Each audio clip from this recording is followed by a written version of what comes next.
Uwi kay Sara, kailangan ka ng ating mamamayan. Kailangan natin si Sara. For we know great is our reward in heaven. Soon we will witness fulfillment of promise for massive glorification harvest here in the New Jerusalem and all over the world.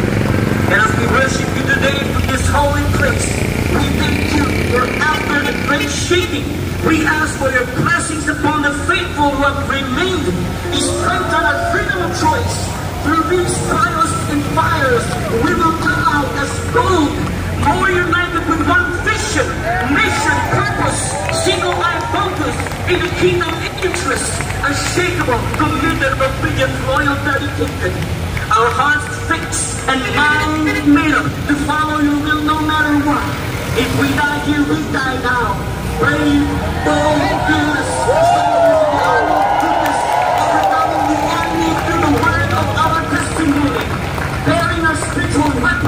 and fruit of the Spirit, laying down our lives. And may you bestow your blessings upon all the chaoses here in New Jerusalem, as well all the chaoses all over the world, all of your sons and daughters, leaders, administrators, department heads, coordinators, ministers, full-time miracle workers, and kingdom miracle members, and most of us bless and protect our Vice President, Thank you, Almighty Father, to speak to me to grace and bless as we are forever humble, grateful, thankful, with utmost concern, care, sacrifice, and above all, love beyond measure. As we celebrate the 29th anniversary in the feast of the Passover, we honor the Son, for he that honoreth the Son, honoreth the Father, the sent him. With this we give back all the glory, honor, praise, and thanksgiving to the name of our Almighty Father, our Lord Jesus Christ, the Creator of us all.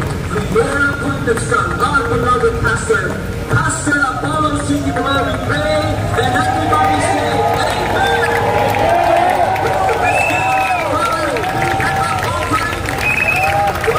Hallelujah, and the big victory sound. The word of God says, let us rejoice and be exceeding glad, not only in blessings and prosperity, but at all times, in all conditions of life, circumstances, in persecution, tribulation, affliction, trials, testings, as we fellowship the Lord's suffering, that we are counted worthy to the Father to be appointed Son. So brothers and sisters, with one voice of praise and worship, it is unknown spiritual battle. Hallelujah. Let us take up the weapons of our warfare, the power, praise, and worship. Hallelujah. To tear down the territories of darkness of the enemy, as we give our highest praise to the Lord of the Lord.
Ang nagila ay napapagod na, nais na'y umuwi na sa kanyang tahanan.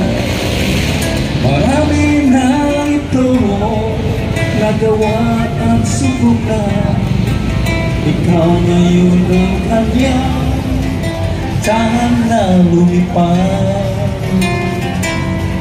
Ipagpatuloy mo lang ang kanyang sinimulan, hanggat tamasa ngayon ng ating mamamayan. bukod sa nagtitiwala sa iyong kakayahan, na ikaw ang susunod sa yapak niya. Kailangan ka ng lahat para sa ating bansa. Ang dugong dumadaloy ng aginamong ama ay nasa katangian mo na mamuno ng bansang Pilipinas. Uwi kay Sara, kailangan ka ng ating mamamayan. Kailangan natin si Inday Sara.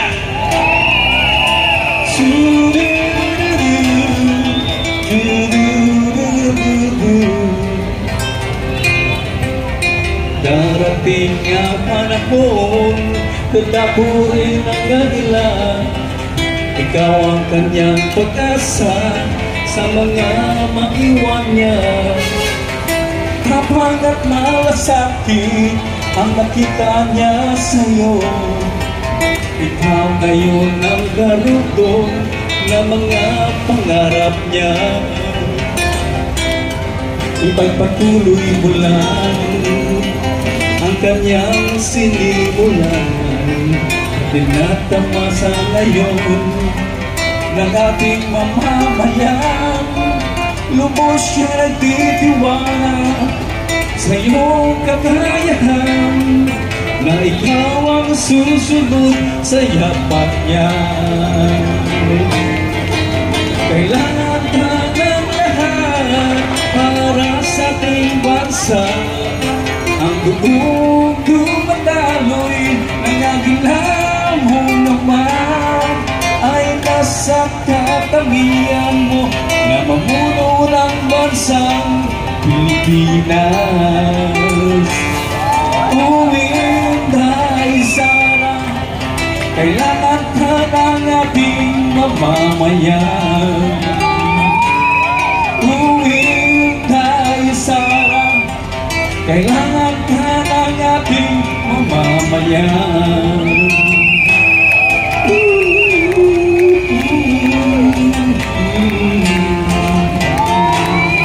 Inday Sara, kailangan ka ng ating mamamayan. Okay, sana po. Isa pa. Duterte. Inday Sara. Duterte. Inday